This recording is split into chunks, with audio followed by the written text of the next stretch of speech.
ਪ੍ਰਾਕਥਨ। ਸਾਧ ਸੰਗਤ ਨੂੰ ਪ੍ਰਾਪਤ ਹੋਵੋ, ਗੁਰੂ ਦੀ ਸ਼ਰਨ ਲਵੋ, ਉਸ ਤੋਂ ਨਾਮ ਪ੍ਰਾਪਤ ਕਰੋ ਤੇ ਲਿਵ ਲਾਓ। ਸ੍ਰੀ ਰਾਗ ਮਹੱਲਾ ਪੰਜਵਾ। ਘਰ ਛੇਵਾ। ਕਰਨ ਕਾਰਨ ਏਕ ਉਹੀ, ਜਿਨ ਕੀਆ ਆਕਾਰ। ਕਰਨ ਕਾਰਨ ਸਭ ਗੱਲ ਦਾ ਇੱਕੋ ਉਹ ਵਾਹਿਗੁਰੂ ਹੈ, ਜਿਸ ਨੇ ਇਹ ਆਕਾਰ ਸੂਰਤਾਂ ਵਾਲਾ ਜਗਤ ਬਣਾਇਆ ਹੈ। ਤਿਸ ਹੈ ਧਿਆਵਹੁ ਮਨ ਮੇਰੇ, ਸਰਬ ਕੋ ਆਧਾਰ। ਹੇ ਮੇਰੇ ਮਨ, ਉਸੇ ਨੂੰ ਆਰਾਧੋ ਜੋ ਸਭ ਦਾ ਆਸਰਾ ਹੈ।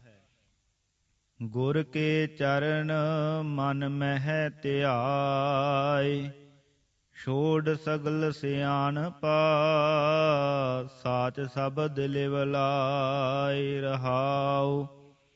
ਪਰ ਪਹਿਲਾਂ ਗੁਰੂ ਦੇ ਚਰਨ ਮਨ ਵਿੱਚ ਧਿਆ, ਸਭ ਸਿਆਣਪਾਂ ਛੱਡ ਦੇਹ ਤੇ ਸੱਚੇ ਵਾਹਿਗੁਰੂ ਵਿੱਚ ਨਾਮ ਦੁਆਰਾ ਲਿਵ ਲਾਓ। ਰਹਾਉ। ਦੁਖ ਕਲੇਸ਼ ਨਾ ਭਉ ਵਿਆਪੈ, ਗੁਰ ਮੰਤਰ ਹਿਰਦੈ ਹੋਇ। ਜੇ ਗੁਰੂ ਦਾ ਦਿੱਤਾ ਹੋਇਆ ਮੰਤਰ ਹਿਰਦੇ ਵਿੱਚ ਹੋਵੇ ਤਾਂ ਦੁੱਖ ਕਲੇਸ਼ ਤੇ ਡਰ ਨਹੀਂ ਵਿਆਪਦਾ। ਕੋਟ ਜਤਨਾ ਕਰ ਰਹੇ, ਗੁਰ ਬਿਨ ਤਰਿਓ ਨਾ ਕੋਇ। ਲੋਕੀ ਕਰੋੜਾਂ ਯਤਨ ਕਰਕੇ ਹਾਰ ਰਹੇ ਹਨ, ਗੁਰੂ ਤੋਂ ਬਿਨਾ ਕੋਈ ਨਹੀਂ ਤਰਿਆ।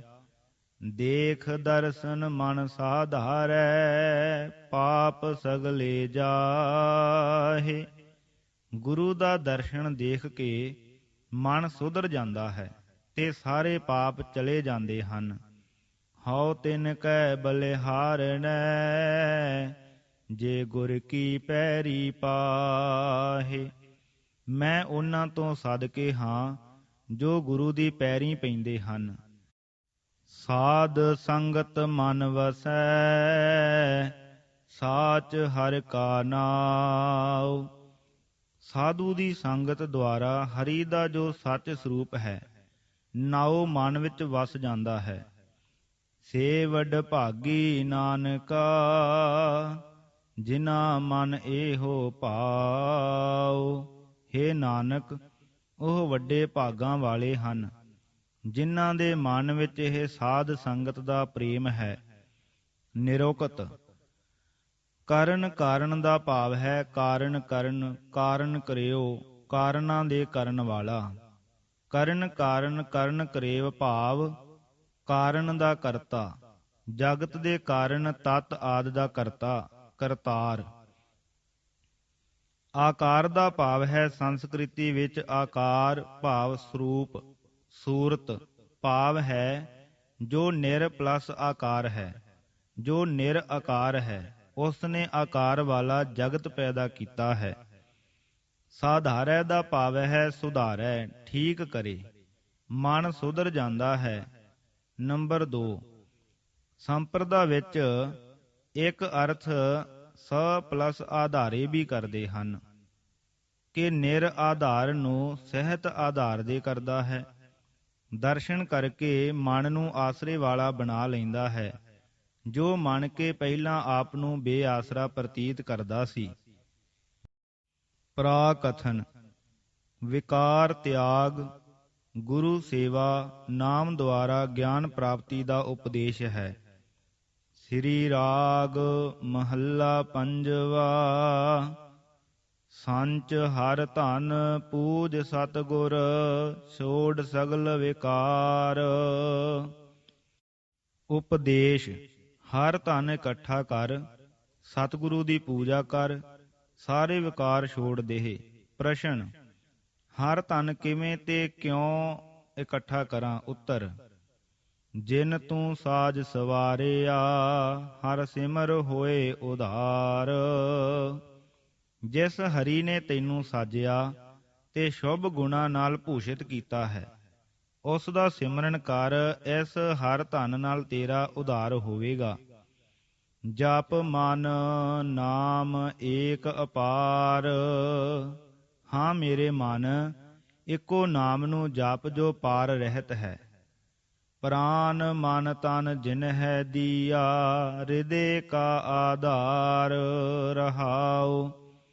ਉਸ ਹਰੀ ਦੇ ਨਾਮ ਨੂੰ ਜਿਸ ਨੇ ਤੈਨੂੰ ਪ੍ਰਾਣ ਮਨ ਤੇ ਤਨ ਦਿੱਤਾ ਹੈ, ਸਿਮਰ ਕਰਕੇ ਮਨ ਦਾ ਆਸਰਾ ਵੀ ਬਣਾ ਲੈ ਰਹਾਉ।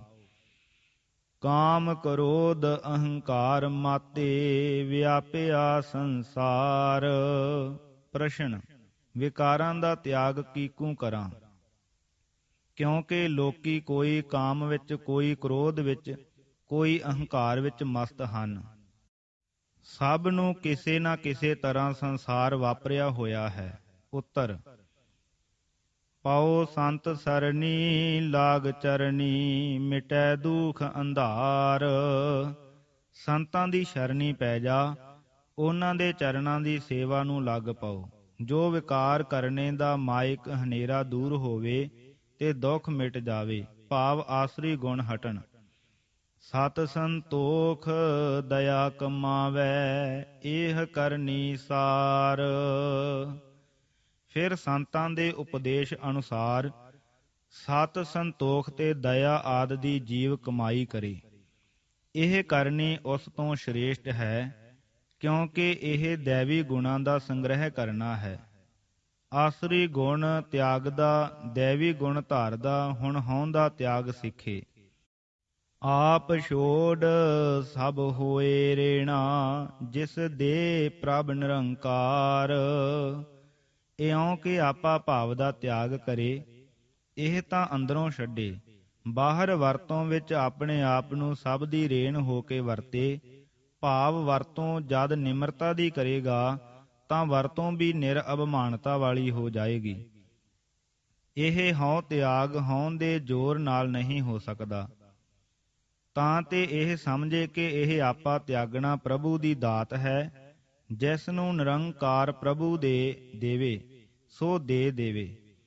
ਭਾਵ ਇਹ ਕਿ ਹਉ ਤਿਆਗ ਦਾ ਅਭਿਮਾਨ ਵੀ ਨਾ ਧਾਰਨ ਕਰੇ। ਇਸ ਨੂੰ ਪ੍ਰਭੂ ਦੀ ਜੇ ਦਾਤ ਸਮਝੇਗਾ ਤਾਂ ਇਸ ਦੇ ਅੰਦਰ ਤਿਆਗ ਦਾ ਵੀ ਤਿਆਗ ਆ ਵਸੇਗਾ। ਇਉਂ ਇਹ ਆਪੂ ਸ਼ੁੱਧ ਹੋ ਜਾਏਗਾ। ਜੋ ਦੀਸੈ ਸੋ ਸਗਲ ਤੂੰ ਹੈ, ਪਸਰਿਆ ਪਾਸਾਰ। ਫਿਰ ਕੀ ਦੇਖੇਗਾ ਕਿ ਹੇ ਹਰੀ, ਜੋ ਦਿਸ ਰਿਹਾ ਹੈ ਸਭ ਕੁਝ ਤੂੰ ਹੀ ਹੈ। ਤੇਰਾ ਹੀ ਇਹ ਫੈਲਾਉ ਫੈਲਿਆ ਹੋਇਆ ਹੈ। ਕਹੋ ਨਾਨਕ ਗੁਰ ਭਰਮ ਕਾਟਿਆ, ਸਗਲ ਬ੍ਰਹਮ ਵਿਚਾਰ। ਫਰਮਾਉਂਦੇ ਹਨ ਗੁਰੂ ਨਾਨਕ ਦੇਵ ਜੀ, ਇਉਂ ਗੁਰੂ ਨੇ ਭਰਮ ਕੱਟ ਦਿੱਤਾ, ਤਦੋਂ ਸਗਲ ਬ੍ਰਹਮ ਵਿਚਾਰ ਪੈਦਾ ਹੋ ਜਾਂਦਾ ਹੈ। ਭਾਵ ਫਿਰ ਐਸੇ ਕਰਨੀ ਵਾਲੇ ਤਤ ਵੇਤਾ ਪੁਰਖ ਨੂੰ ਬ੍ਰਹਮ ਦਿਸਦਾ ਹੈ। ਜਿਸ ਤਰ੍ਹਾਂ ਬ੍ਰਹਮ ਦੀਸੈ ਬ੍ਰਹਮ ਸੁਣੀਐ, ਏਕ ਏਕ ਵਖਾਣੀਐ। ਆਤਮ ਪਸਾਰਾ ਕਰਨ ਹਾਰਾ, ਪ੍ਰਭ ਬਿਨਾ ਨਹੀਂ ਜਾਣੀਐ। ਬਿਲਾਵਲ ਮਹੱਲਾ ਪੰਜਵਾ ਸ਼ੰਤ। ਵਿਆਖਿਆ, ਇਸ ਸ਼ਬਦ ਵਿੱਚ ਕਲਿਆਣ ਮਾਰਗ ਨੂੰ ਸ਼੍ਰੇਣੀਬੱਧ ਵਰਣਨ ਕੀਤਾ ਹੈ।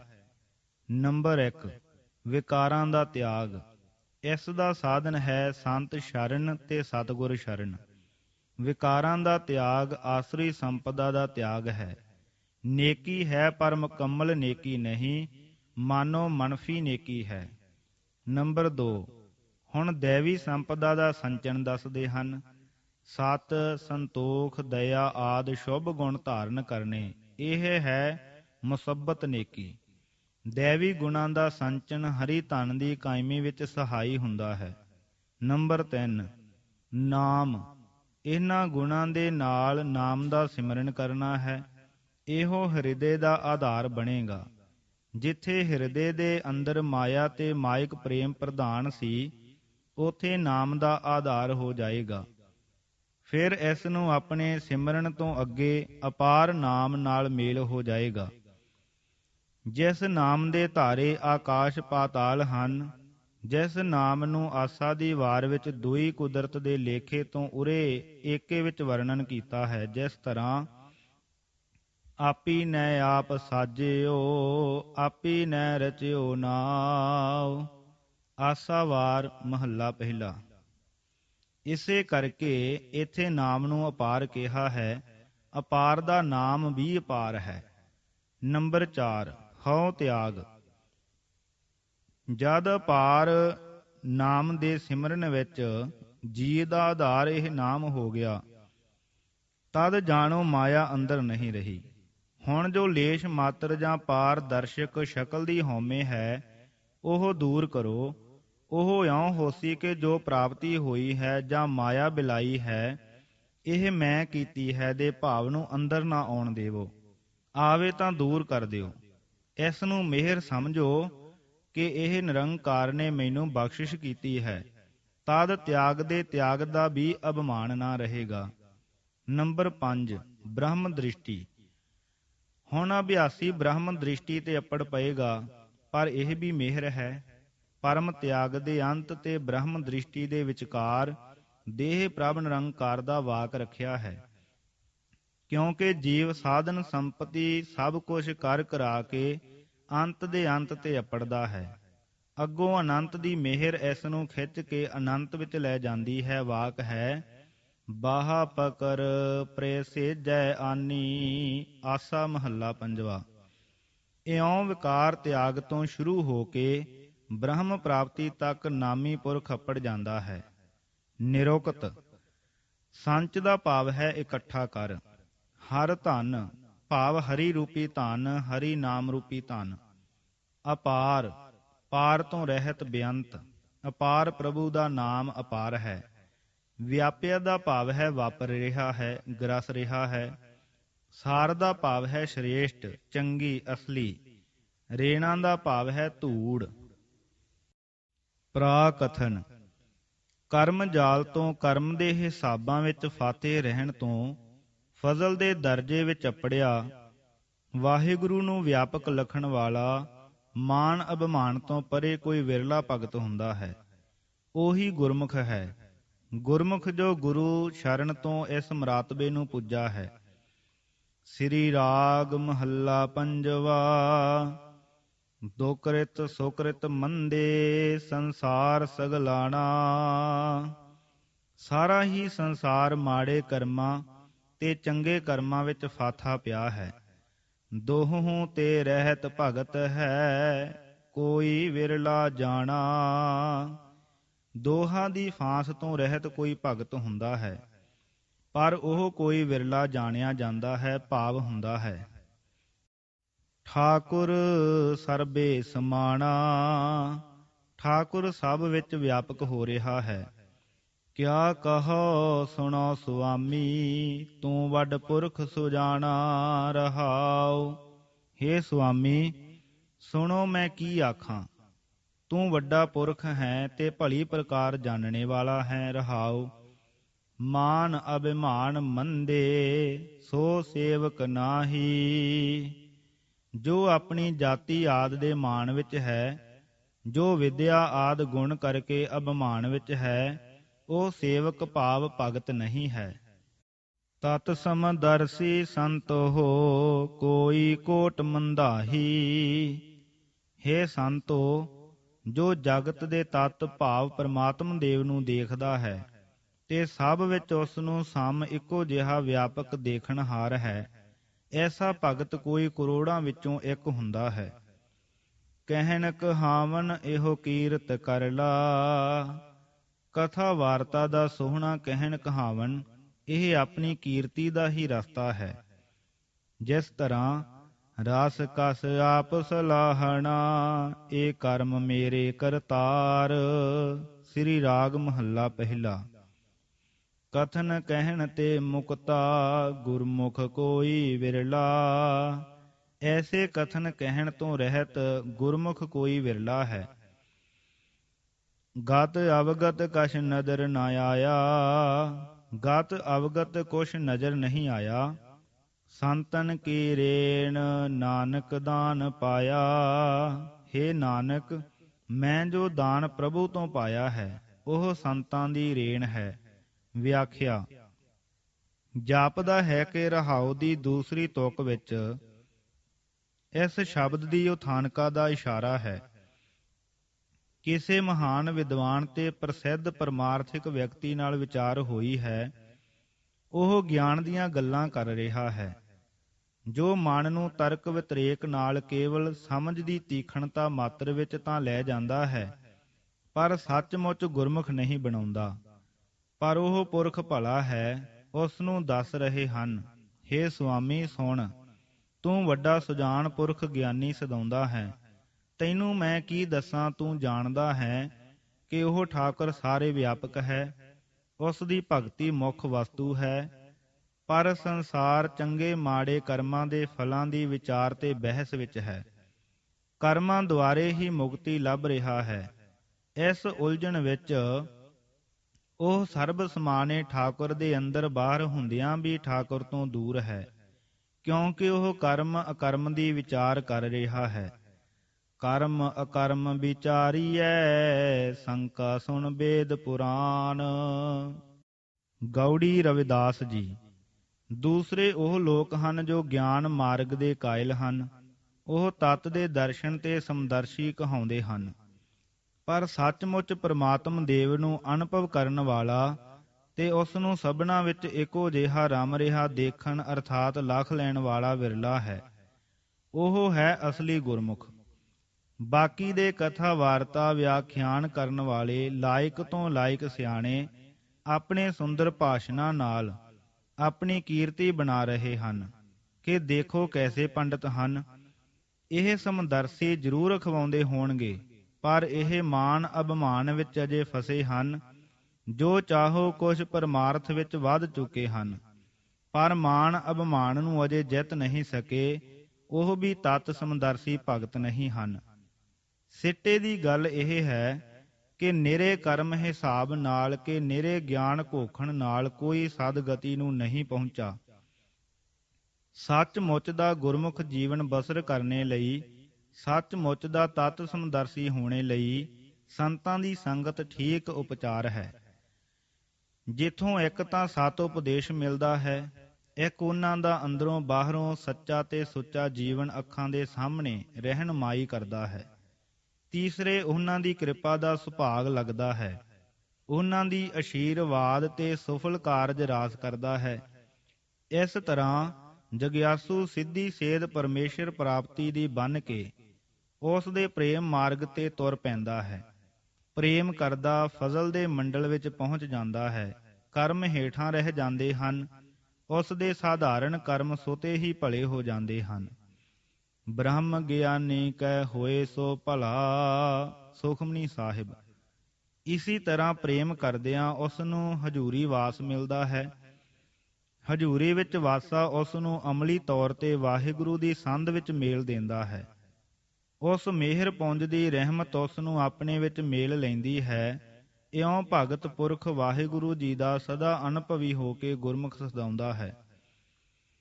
ਜਦ ਸਿਆਣੇ ਰਹਾਉ ਦੀ ਦੂਸਰੀ ਤੁਕ ਦੇ ਅਰਥ ਭਾਵ ਨੂੰ ਠਾਕੁਰ ਸਰਬੇ ਸਮਾਨਾ ਪਰ ਹੀ ਘਟਾਉਂਦੇ ਹਨ, ਤਾਂ ਇਹ ਖਿਆਲ ਵੱਖਰਾ ਵੱਖਰਾ ਲੱਗਦਾ ਹੈ ਤੇ ਇਉਂ ਜਾਪਦਾ ਹੈ ਕਿ ਅੱਗੇ ਪਿੱਛੇ ਦੀਆਂ ਤੁਕਾਂ ਨਾਲ ਘੱਟ ਢਕਾਓ ਖਾਂਦਾ ਹੈ।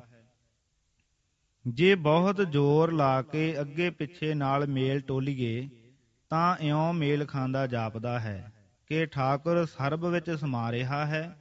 ਇਹ ਗਿਆਨ ਮਾਰਗ ਦਾ ਇੱਕ ਸਿਧਾਂਤ ਹੈ। ਪਰ ਹੇ ਮਾਲਕ, ਇਹ ਗੱਲ ਵੀ ਸੰਪੂਰਨ ਰੂਪ ਤੇ ਤੂੰ ਹੀ ਜਾਣ ਰਿਹਾ ਹੈ, ਕਿਉਂਕਿ ਤੂੰ ਸੁਜਾਨ ਵੱਡਾ ਗਿਆਨੀ ਹੈ। ਮੈਂ ਤੇਰੀ ਸਰਬੇ ਸਮਾਨਾ ਭਾਵ ਵਿਆਕਪਤਾ ਬਾਬਤ ਕੁਛ ਨਹੀਂ ਆਖ ਸਕਦਾ। ਅਰਥਾਤ ਮੈਂ ਨਾ ਸੁਕਰਮੀ ਹੋਣ ਦਾ, ਨਾ ਸਰਬ ਵਿਆਪੀ ਦਾ ਗਿਆਨੀ ਹੋਣ ਦਾ ਮਾਣ ਕਰਦਾ ਹਾਂ, ਕਿਉਂਕਿ ਅਗਲੀ ਤੁਕ ਵਿੱਚ ਫਰਮਾਉਂਦੇ ਹਨ ਕਿ ਭਗਤ ਤਾਂ ਕਿਸੇ ਹੀ ਮਾਣ ਅਭਿਮਾਨ ਵਿੱਚ ਨਹੀਂ ਵਰਤਦਾ। ਨਿਰੁਕਤ। ਦੁਕ੍ਰਿਤ ਸੁਕ੍ਰਿਤ ਦਾ ਭਾਵ ਹੈ ਸੰਸਕ੍ਰਿਤੀ ਵਿੱਚ ਦੁੱਖ ਕ੍ਰਿਤ ਭਾਵ ਮਾੜਾ ਕਰਮ, ਸੁਕ੍ਰਿਤ ਭਾਵ ਚੰਗਾ ਕਰਮ, ਮਾੜਾ ਕਰਮ ਤੇ ਚੰਗਾ ਕਰਮ ਭਾਵ ਕਰਮਾਂ ਦੇ ਚੰਗੇ ਮੰਦੇ ਤੇ ਉਹਨਾਂ ਦੇ ਫਲ ਭੋਗ ਤੇ ਕਰਮ ਦਾ ਅਟਲ ਹੋਣਾ ਤੇ ਬਿਨਾਂ ਕਰਮ ਦੇ ਤਰੀਕੇ ਤੇ ਸਰਬ ਕਰਮਾਂ ਦੇ ਸ਼ੁਭ ਹੋਣ ਦੇ ਸ਼ੁਭ ਗਤੀ ਨਾ ਹੋਣੀ। ਹਰ ਮਾੜੇ ਕਰਮ ਦੀ ਸਜ਼ਾ ਜ਼ਰੂਰ ਭੁਗਤਣੀ। ਇਹ ਸਾਰੀ ਵਿਚਾਰ ਤੇ ਇਹਨਾਂ ਦੀ ਹੇਰਾ ਫੇਰੀ ਤੇ ਕਰਨ ਕਰਾਵਣ ਦੀ ਫਸੌਤੀ। ਤਤ ਸਮਦਰਸ਼ੀ ਦਾ ਭਾਵ ਹੈ ਤਤ ਭਾਵ ਸਾਰ। ਉਹ ਜੋ ਜਗਤ ਦਾ ਸਾਰ ਹੈ, ਮੂਲ ਹੈ, ਬ੍ਰਹਮ ਹੈ, ਪਰਮਾਤਮਾ ਹੈ, ਉਸ ਨੂੰ ਦੇਖਣ ਵਾਲਾ, ਜਾਣਨ ਵਾਲਾ ਅਤੇ ਉਸ ਨੂੰ ਸਭ ਵਿੱਚ ਇੱਕ ਸਾਰ ਵਿਆਪਕ ਦੇਖਣ ਵਾਲਾ ਭਾਵ ਹੈ ਅਕਾਲ ਪੁਰਖ ਨੂੰ ਅਨੁਭਵ ਕਰਨ ਵਾਲਾ। ਕਰਲਾ ਦਾ ਭਾਵ ਹੈ ਪੁਰਾਤਨ ਪੰਜਾਬੀ ਵਿੱਚ ਕਰਲਾ ਭਾਵ ਰਸਤਾ। ਜਿਸ ਤਰ੍ਹਾਂ ਉੱਠੀ ਕਰ ਲੈ ਪਾਹੇ, ਵਾਰ ਸਾਰੰਗ ਮਹੱਲਾ ਦੂਜਾ। ਰਸਤਾ ਸੰਪਰਦਾ ਵਿੱਚ ਇਸ ਦਾ ਅਰਥ ਕਰਾਉਣਾ ਤੇ ਕਰੜਾ ਵੀ ਕਰਦੇ ਹਨ। ਭਾਵ ਕਹਿਣਾ, ਕਹਾਉਣਾ, ਆਪਣੀ ਕੀਰਤ ਕਰਾਉਣਾ ਹੈ, ਜਾਂ ਕਹਿਣਾ, ਕਹਾਉਣਾ ਕੀਰਤ ਦਾ ਕਰੜਾ ਜਾਂ ਕਠਨ ਹੈ। ਗਤ ਅਵਗਤ ਦਾ ਭਾਵ ਹੈ। ਇਸ ਪਦ ਦੇ ਗੁਰਬਾਣੀ ਵਿੱਚ ਕਈ ਭਾਵ ਹਨ। ਆਮ ਭਾਵ ਇਉਂ ਲੀਤਾ ਜਾਂਦਾ ਹੈ, ਗਤ, ਅਪਗਤ ਭਾਵ ਚੰਗੀ ਗਤੀ, ਮਾੜੀ ਗਤੀ, ਅਰਥਾਤ ਮੁਕਤ ਅਵਸਥਾ ਤੇ ਅਮੁਕਤ ਅਵਸਥਾ ਜਾਂ ਮੋਖ ਤੇ ਬੰਧ। ਤੁਕ ਦਾ ਭਾਵ ਮੁਕਤ ਅਮੁਕਤ ਦੋਏ ਅਵਸਥਾ ਉੱਤੇ ਸਾਡੀ ਨਜ਼ਰ ਨਹੀਂ ਠਹਿਰੀ। ਸਾਨੂੰ ਤਾਂ ਸਤ ਸੰਗ ਵਿੱਚ ਸਭ ਤੋਂ ਵੱਡਾ ਦਾਨ ਲੱਭਿਆ ਹੈ, ਸੰਤਨ ਕੀ ਰੇਣ। ਗਤ ਅਵਗਤ ਕੀ ਚਿੰਤ ਨਾਹੀ, ਪ੍ਰਭਾਤੀ ਮਹੱਲਾ ਪਹਿਲਾ। ਮੋਖ ਬੰਧ ਜਾਂ ਮੁਕਤ ਅਮੁਕਤ ਦੀ ਪ੍ਰਵਾਹ ਨਹੀਂ। ਇਸ ਪ੍ਰਕਾਰ ਇਸ ਪਦ ਦੇ ਹੋਰ ਅਰਥ ਹੋਰਵੇਂ ਲੱਗਦੇ ਹਨ, ਜੈਸਾ ਕਿ ਇਹ ਪਦ ਅਕਾਲ ਪੁਰਖ ਤੇ ਵੀ ਵਰਤਿਆ ਹੈ। ਤੇਰੀ ਗਤ ਅਵਗਤ ਨਹੀਂ ਜਾਣੀਐ, ਬਸੰਤ ਮਹੱਲਾ ਪਹਿਲਾ। ਗਤ ਦਾ ਅਰਥ ਦਸ਼ਾ ਭਾਵ ਹਾਲਤ। ਅਵਗਤ ਦਾ ਅਰਥ ਦਸ਼ਾ ਰਹਿਤ ਹਾਲਤ। ਯਥਾਰਥ ਤੇਰੀ ਉਹ ਅਵਸਥਾ ਜਾਂ ਹਾਲਤ ਜੋ ਆਪੀ ਨੇ ਆਪ ਸਾਜਿਆ ਵਾਲੀ ਹੈ, ਅਤੇ ਉਹ ਜੋ ਅਵਸਥਾ ਜਾਂ ਹਾਲਤ ਤੋਂ ਪਰੇ ਹੈ, ਜਿਸ ਨੂੰ ਯਥਾਰਥ ਕਹੀਦਾ ਹੈ। ਤੇਰੀ ਸਰਗੁਣਤਾ ਵਾਲੀ ਹਾਲਤ ਤੇ ਨਿਰਗੁਣਤਾ ਵਾਲੀ ਯਥਾਰਥਤਾ ਨੂੰ ਸਾਨੂੰ ਸਮਝ ਨਹੀਂ। ਕਈ ਦਾਨੇ ਇੱਥੇ ਅਵਗਤ ਨੂੰ ਹੇ ਅਵਗਤ ਅਰਥਾਤ ਹੇ ਅਵਿਅਕਤ ਕਰਕੇ ਵੀ ਲਾਉਂਦੇ ਹਨ। ਪ੍ਰਾਕਥਨ ਪਿਛਲੇ ਸ਼ਬਦ ਦੇ ਅੰਕ 3 ਵਿੱਚ ਦੱਸਿਆ ਸੀ, ਕਹਿਣ ਕਹਾਵਨ ਨਿਜ ਕੀਰਤੀ ਵਧਾਉਂਦੇ ਰਸਤੇ ਹਨ। ਹੁਣ ਉਸੇ ਕਹਿਣ ਕਹਾਵਨ ਨੂੰ ਲੈਂਦੇ ਹਨ ਤੇ ਦੱਸਦੇ ਹਨ ਕਿ ਸੱਚਾ ਪਿਆਰ ਸਾਈਂ ਨਾਲ ਬੱਚਿਆਂ ਵਰਗਾ ਲੋੜੀਂਦਾ ਹੈ। ਖਿਆਲ ਕੀਤਾ ਜਾਂਦਾ ਹੈ ਕਿ ਹਰ ਮੰਦਰ ਦੀ ਨੀਂਹ ਰੱਖਣ ਵੇਲੇ ਇਹ ਸ਼ਬਦ ਉਚਾਰਿਆ ਸੀ। ਸ੍ਰੀ ਰਾਗ ਮਹੱਲਾ ਪੰਜਵਾ, ਘਰ ਸਤਵਾ। ਤੇਰੇ ਭਰੋਸੈ ਪਿਆਰੇ, ਮੈਂ ਲਾਡ ਲਡਾਇਆ। ਭੁੱਲਹਿ ਚੂਕਹਿ ਬਾਰਿਕ, ਤੂੰ ਹਰ ਪਿਤਾ ਮਾਇਆ। ਸੁਹੇਲਾ ਕਹਿਨ ਕਹਾਵਨ, ਤੇਰਾ ਬਿਖਮ ਭਾਵਨ। ਰਹਾਉ ਅਰਥ ਰਹਾਉ ਤੋਂ। ਸੁਹੇਲਾ ਕਹਿਨ ਕਹਾਵਨ, ਤੇਰਾ ਬਿਖਮ ਭਾਵਨ। ਰਹਾਉ ਹੇ ਠਾਕੁਰ, ਤੁਧ ਸੰਬੰਧੀ ਕਹਿਣ ਕਹਾਵਨ ਸੌਖਾ ਹੈ, ਪਰ ਤੁਧੇ ਦੀ ਪ੍ਰਸੰਨਤਾ ਪ੍ਰਾਪਤ ਕਰਨੀ ਔਖੀ ਹੈ। ਰਹਾਉ ਤੇਰੇ ਭਰੋਸੇ ਪਿਆਰੇ, ਮੈਂ ਲਾਡ ਲਡਾਇਆ। ਹੇ ਠਾਕੁਰ, ਤੈਨੂੰ ਹੀ ਪਿਤਾ, ਤੈਨੂੰ ਹੀ ਮਾਤਾ ਸਮਝ ਕੇ ਬਾਲਕ ਵਾਂਗੂ ਤੇਰਾ ਭਰੋਸਾ ਧਾਰਨ ਕਰਕੇ ਮੈਂ ਤੇਰੇ ਨਾਲ ਲਾਡ ਲਡਾਇਆ। ਭੁੱਲਹਿ ਚੂਕਹਿ ਬਾਰਿਕ, ਤੂੰ ਹਰ ਪਿਤਾ ਮਾਇਆ। ਇਸ ਬਾਲਾਂ ਵਾਲੇ ਪਿਆਰ ਵਿੱਚ ਬੱਚੇ ਭੁੱਲਦੇ ਚੁੱਕਦੇ ਰਹਿੰਦੇ ਹਨ। ਹੇ ਪਿਆਰੇ ਹਰੀ, ਤੂੰ ਪਿਤਾ ਹੈ, ਤੂੰ ਮਾਤਾ ਹੈ। ਮਾਤਾ ਪਿਤਾ ਵਤ ਸਾਡੀਆਂ ਭੁੱਲਾਂ ਬਖਸ਼ ਦੇ। ਹਉ ਮਾਨ ਤਾਨ ਕਰੋ ਤੇਰਾ, ਹਉ ਜਾਨੋ ਆਪਾ। ਮੈਂ ਆਪਣਾ ਸਾਰਾ ਮਾਣ ਤੇ ਤਾਣ ਤੇਰੇ ਤੇ ਹੀ ਕਰਦਾ ਹਾਂ, ਕਿਉਂਕਿ ਮੈਂ ਤੈਨੂੰ ਆਪਣਾ ਜਾਣਦਾ ਹਾਂ। ਸਭ ਹੀ ਮੱਧ ਸਭ ਹੈ ਤੇ ਬਾਹਰ, ਬੇਮੁਹਤਾਜ ਬਾਪਾ। ਚਾਹੋ ਤੁਸੀਂ ਬੇਲੋੜ ਹੋ, ਸਭਨਾ ਤੋਂ ਵੱਖਰੇ ਹੋ, ਪਰ ਸਭਨਾਂ ਦੇ ਵਿੱਚ ਵੀ ਵਸਦੇ ਹੋ ਤੇ ਪਿਤਾ ਵੱਤ ਪਿਆਰ ਵੀ ਕਰਦੇ ਹੋ। ਪਿਤਾ ਹਉ ਜਾਨਉ ਨਾਹੀ, ਤੇਰੀ ਕਵਣ ਜੁਗਤਾ। ਹੇ ਪਿਤਾ, ਬਾਲਕ ਹੋਣ ਕਰਕੇ ਮੈਂ ਨਹੀਂ ਜਾਣਦਾ ਕਿ ਉਹ ਤੇਰੀ ਕਿਹੜੀ ਜੁਗਤ ਹੈ। ਬੰਧਨ ਮੁਕਤ ਸੰਤ ਹੋ, ਮੇਰੀ ਰਾਖੈ ਮਮਤਾ। ਜਿਸ ਨਾਲ ਤੈਨੂੰ ਮੈਂ ਰਿਝਾ ਲਵਾਂ। ਹੁਣ ਗੁਰੂ ਅੱਗੇ ਅਰਦਾਸ ਕਰਦੇ ਹਨ, ਹੇ ਬੰਧਨਾਂ ਤੋਂ ਮੁਕਤ ਸੰਤ ਜੀ, ਮਿਹਰ ਕਰੋ ਜੋ ਮੇਰੀ ਇਹ ਬੱਚਿਆਂ ਵਾਲੀ ਹਰੀ ਵਿੱਚ ਲੱਗੀ ਅਪਨੱਤ ਦੀ ਰੱਖਿਆ ਹਰੀ ਆਪ ਕਰੇ। ਭਏ ਕਿਰਪਾਲ ਠਾਕੁਰ ਰਹਿਓ ਆਵਣ ਜਾਣਾ। ਦੇਖੋ ਉਹ ਠਾਕੁਰ ਜੀ ਕਿਰਪਾਲ ਹੋ ਗਏ, ਮੇਰਾ ਜਨਮ ਮਰਨ ਮਿਟ ਗਿਆ। ਗੁਰ ਮਿਲ ਨਾਨਕ ਪਾਰ ਬ੍ਰਹਮ ਪਛਾਣਾ। ਹਾਂ ਹੇ ਨਾਨਕ, ਗੁਰੂ ਨੂੰ ਮਿਲ ਕੇ ਮੈਂ ਪਾਰ ਬ੍ਰਹਮ ਨੂੰ ਸਿਆਣ ਲਿਆ ਹੈ। ਵਿਆਖਿਆ, ਇਸ ਸ਼ਬਦ ਵਿੱਚ ਬੱਚੇ ਦੀ ਪ੍ਰੀਤ ਨੂੰ ਲਿਆ ਹੈ, ਜੋ ਨਿਰਛਲ ਸੁਭਾਵਕ ਸਰਲ ਤੇ ਧੁਰ ਅੰਦਰੋਂ ਹੁੰਦੀ ਹੈ। ਐਸੀ ਸੋਹਣੀ ਪ੍ਰੀਤ ਸਾਈਂ ਨਾਲ ਕਰਨ ਦਾ ਉਪਦੇਸ਼ ਆਪਣੇ ਦੁਆਰਾ ਦਿੰਦੇ ਹਨ। ਪਿਛਲੇ ਸ਼ਬਦ ਵਿੱਚ ਈਸ਼ਵਰ ਭਗਤੀ ਦੇ ਕਥਨੀ ਮਾਤਰ ਕਹਿਣ ਕਹਾਵਣ ਨੂੰ ਲਿਆ ਸੀ। ਇੱਥੇ ਦੱਸਦੇ ਹਨ ਉਹ ਕੰਮ ਚਾਹੋ ਵਿਦਵਤਾ ਦਾ ਹੋਵੇ ਸੌਖਾ ਹੈ। ਐਸਾ ਕਹਿਣ ਕਹਾਵਨ ਜਿਸ ਤੇ ਸਾਈਂ ਰੀਝੇ ਕਠਨ ਹੈ। ਕਹਿਣ ਕਹਾਵਣ ਜਾਂ ਬਿਨਾਂ ਕਹਿਣ ਕਹਾਵਣ ਬੱਚੇ ਦੀ ਪ੍ਰੀਤ ਸੱਚੀ ਪ੍ਰੀਤ ਹੈ, ਜੋ ਬਿਨਾਂ ਕਹੇ ਪਿਆਰ ਵਿੱਚ ਡੁੱਲਦਾ ਹੈ ਜਾਂ ਅਟਪਟੇ ਤੋਤਲੇ ਵਾਂਗ ਲਾਡ ਵਿੱਚ ਰਹਿੰਦਾ ਹੈ ਤਾਂ ਮਾਂ ਬਾਪ ਨੂੰ ਭਾਉਂਦਾ ਹੈ। ਸੋ ਬੱਚੇ ਵਾਲੇ ਭਰੋਸੇ ਨਾਲ ਜੋ ਭਰੋਸਾ ਕਰਦਾ ਹੈ ਪਰ ਨਹੀਂ ਜਾਣਦਾ ਕਿ ਮੈਂ ਭਰੋਸਾ ਕਰਦਾ ਹਾਂ, ਲਾਡ ਕਰਦਾ ਹਾਂ। ਲਾਡ ਵਿੱਚ ਬੇਅਦਬੀ ਵੀ ਹੋ ਜਾਂਦੀ ਹੈ, ਪਰ ਨਹੀਂ ਜਾਣਦਾ ਕਿ ਬੇਅਦਬੀ ਵੀ ਹੋ ਰਹੀ ਹੈ। ਨਾ ਬੱਚਾ ਕੋਈ ਜੁਗਤ ਪਿਆਰ ਕਰਨ ਦੀ ਜਾਣਦਾ ਹੈ, ਪਰ ਪਿਆਰ ਆ ਮੁਹਾਰਾ ਕਰਦਾ ਹੈ। ਉਹ ਮਾਣ ਤਾਣ ਸਭ ਕੁਝ ਮਾਤਾ ਪਿਤਾ ਤੇ ਕਰਦਾ ਹੈ, ਪਰ ਉਹ ਜਾਣਨ ਦਾ ਮਾਣ ਤਾਣ ਨਹੀਂ, ਉਹ ਆਪੇ ਦਾ ਮਾਣ ਤਾਣ ਹੈ। ਇਸ ਲਈ ਬੱਚੇ ਦਾ ਭਾਵ ਲੈ ਕੇ ਹਰੀ ਅੱਗੇ ਅਰਦਾਸ ਕਰਦੇ ਕਰਦੇ ਹੁਣ ਸੰਤਾਂ ਅੱਗੇ ਅਰਦਾਸ ਕਰਦੇ ਹਨ ਕਿ ਮੈਨੂੰ ਜੋ ਬੱਚੇ ਵਾਲੀ ਮਮਤਾ ਮਮਤਵ ਅਰਥਾਤ ਅਪਨੱਤ ਠਾਕੁਰ ਨਾਲ ਪੈ ਗਈ ਹੈ, ਇਸ ਦੀ ਰਾਖੀ ਉਹ ਆਪ ਕਰੇ, ਜੋ ਮੈਂ ਸਰਬ ਸਿਆਣਪਾਂ ਤੋਂ ਦੂਰ ਕੇਵਲ ਬੱਚੇ ਵਾਲੀ ਅਪਨੱਤ ਦੇ ਰੰਗ ਵਿੱਚ ਰਹਾਂ। ਅੰਤ ਵਿੱਚ ਦੱਸਦੇ ਹਨ ਕਿ ਮੇਰੀ ਇਸ ਮਮਤਵ ਮਾਤਰ ਤੇ ਠਾਕੁਰ ਰੀਝ ਪਏ। ਮੇਰਾ ਜਨਮ ਮਰਨ ਕੱਟਿਆ ਗਿਆ, ਕਿਉਂਕਿ ਮੈਨੂੰ ਉਸ ਠਾਕੁਰ ਦੀ ਸਿਆਣ ਪ੍ਰਾਪਤ ਹੋ ਗਈ। ਜੀਕੂ ਬੱਚੇ ਨੂੰ ਜਿਉਂ-ਜਿਉਂ ਵੱਡਾ ਹੁੰਦਾ ਹੈ, ਮਾਤਾ ਪਿਤਾ ਦੀ ਮਮਤਵ ਵਿੱਚ ਹੀ ਮਾਤਾ ਪਿਤਾ ਦੀ ਸਿਆਣ ਪ੍ਰਾਪਤ ਹੋ ਜਾਂਦੀ ਹੈ। ਪਰ ਇਹ ਕਾਰਜ ਗੁਰੂ ਨੂੰ ਮਿਲ ਕੇ ਹੋਇਆ, ਕਿਉਂਕਿ ਪਹਿਲਾਂ ਜੀਵਨ ਤਾਂ ਸੀ ਹੀ ਸਹਿਸ ਸਿਆਣਪਾਂ ਦਾ। ਗੁਰੂ ਨੇ ਉਸ ਵਿੱਥਾਂ ਪਾਉਣ ਵਾਲੀ ਸਹਿਸ ਸਿਆਣਪ ਨੂੰ ਕੱਟ ਕੇ ਮੈਨੂੰ ਬਾਲ ਬੁੱਧੀ ਵਿੱਚ ਪਾਇਆ। ਬਾਲ ਬੁੱਧੀ ਤੋਂ ਮੁਰਾਦ ਮੂਰਖਤਾ ਦੀ ਨਹੀਂ, ਪਰ ਬੱਚੇ ਵਾਲੇ ਨਿਰਛਲ ਸੁਤੇ ਸਰਲ ਤੇ ਸੱਚੇ ਪਿਆਰ ਦੀ ਹੈ। ਉਸ ਪਿਆਰ ਵਿੱਚ ਫਿਰ ਗਿਆਨ ਦੀ ਲੋੜ ਨਹੀਂ ਸੀ। ਅਪਨੱਤ ਦੇ ਡੂੰਘੇ ਤੇ ਅਵਿਰਲ ਭਾਵ ਨੇ ਠਾਕੁਰ ਵਿੱਚ ਮੇਲ ਦਿੱਤਾ, ਤਦ ਸੁਤੇ ਹੀ ਅਨੁਭਵ ਹੋ ਗਿਆ। ਇਹ ਅਨੁਭਵ ਸੀ ਸਿਆਣ ਜਾਂ ਗਿਆਨ, ਜੋ ਪ੍ਰੇਮ ਦੀ ਅਤਿਸ਼ਯਤਾ ਵਿੱਚ ਮਿਲ ਗਿਆ। ਪਰ ਇਹ ਸਭ ਕੁਝ ਗੁਰੂ ਦੀ ਮਿਹਰ ਦਾ ਸਦਕਾ ਹੈ। ਨਿਰੁਕਤ ਬਾਰਿਕ ਦਾ ਭਾਵ ਹੈ ਬਾਲਕ, ਬੱਚਾ, ਭਾਵ ਸਾਈਂ ਦਾ ਪ੍ਰੇਮੀ। ਮਾਇਆ ਦਾ ਭਾਵ ਹੈ ਮਾਤਾ। ਸੁਹੇਲਾ ਦਾ ਭਾਵ ਸੌਖਾ, ਬਿਖਮ ਦਾ ਭਾਵ ਔਖਾ। ਭਾਵਨ ਦਾ ਭਾਵ ਭਾ ਜਾਣੇ ਦੀ ਦਸ਼ਾ, ਭਾ ਜਾਣਾ ਪ੍ਰਸੰਨਤਾ, ਭਾਵ ਤੇਰੀ ਪ੍ਰਸੰਨਤਾ ਪ੍ਰਾਪਤ ਕਰ ਲੈਣੀ ਔਖੀ ਹੈ। ਮਾਣ ਤਾਣ ਕਰਨਾ ਭਾਵ ਕਿਸੇ ਆਪਣੇ ਦੇ ਤਾਣ ਬਲ ਦੇ ਆਸਰੇ ਮਾਣ ਕਰਨਾ ਤੇ ਬਲਵਾਨ ਹੋਣਾ।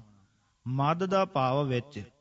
ਬੇਮੁਹਤਾਜ ਦਾ ਭਾਵ ਹੈ ਫਾਰਸੀ ਵਿੱਚ ਮੁਹਤਾਜ, ਪੰਜਾਬੀ ਵਿੱਚ ਮੁਥਾਜ।